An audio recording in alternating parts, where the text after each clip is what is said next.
The Columbus City Schools has a long-standing relationship with the Columbus Symphony Orchestra. In a normal year, the symphony provides these great opportunities for our students. Our students have the opportunity to visit the Ohio Theater. The symphony comes into our schools. I was involved in all of the Columbus Symphony's educational initiatives. We teach lessons, we coach the youth orchestra, we're involved in family concerts, we're involved in children's concerts. We go out to many Columbus City public schools and we play concerts in the schools.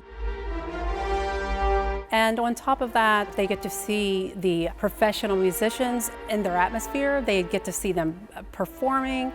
But this was not a normal year.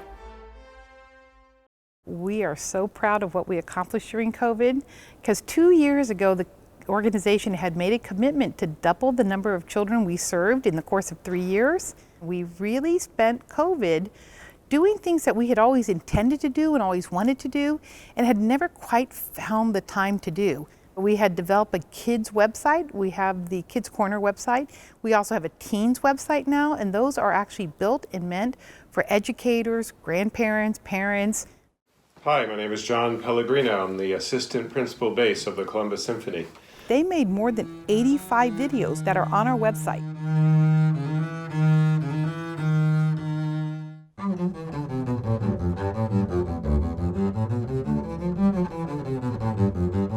The management created opportunities for all of the symphony musicians to teach virtually. So I taught a 7th grade girl who I had never met before. She was in her house learning virtually.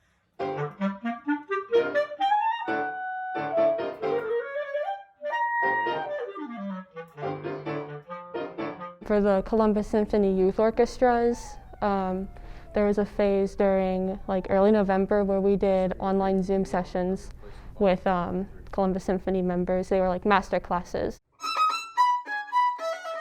We would bring a solo piece in that we've been working on and we'd play it for them.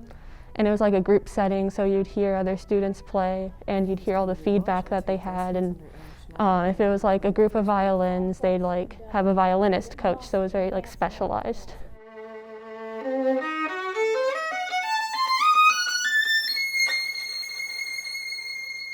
Be really deliberate with your rhythm. Ready?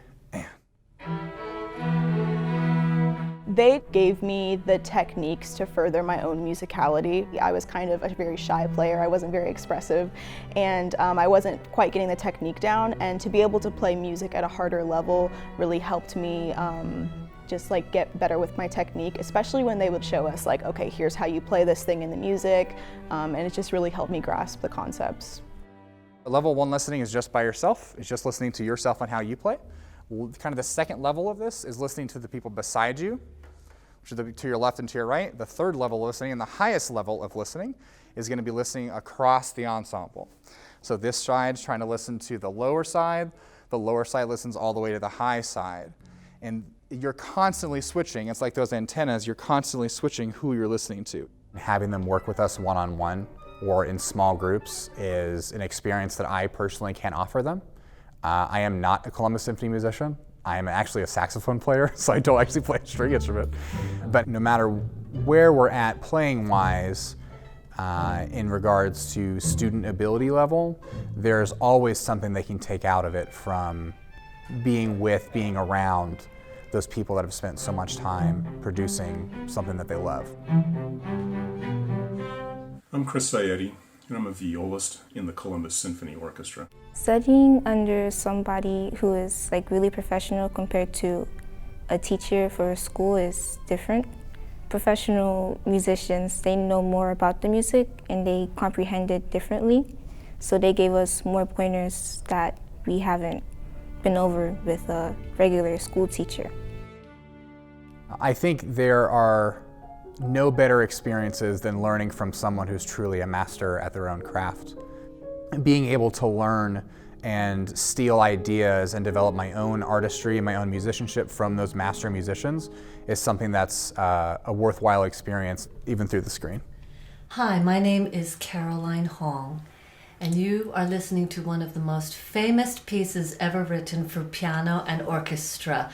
It is a piece by Rachmaninoff, and it is a set of variations for piano and orchestra, and that was the 18th variation. Working with people of a high level, I think there's this mutual understanding of like the emotional connection that you both have with the music specific to the instrument you play.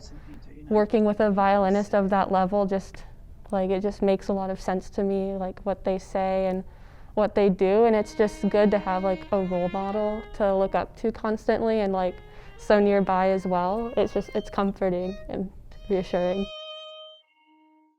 You know from science that sound is energy expressed in vibration. That vibration travels in waves, and that's how the sound gets from the source to your ear. I like to remind people that what the symphony does on these major stages, what we do as performers, is actually, in the scheme of things, a small portion of what we do. So when you have 47 full-time musicians like we do performing in your community, all of these musicians live and work here, and most of them are teachers already. They're either teaching in our school system, they have their private studios, so it was a natural transition for them to go from being teachers in their private studios and teachers in the classroom into doing some remote work with our children.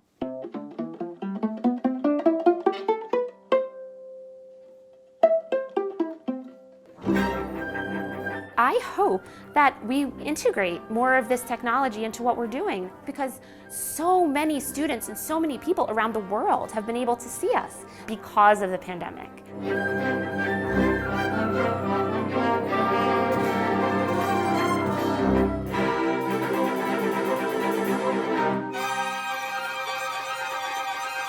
A nonprofit can only survive on the goodwill of the community and on our perception of relevancy to that community.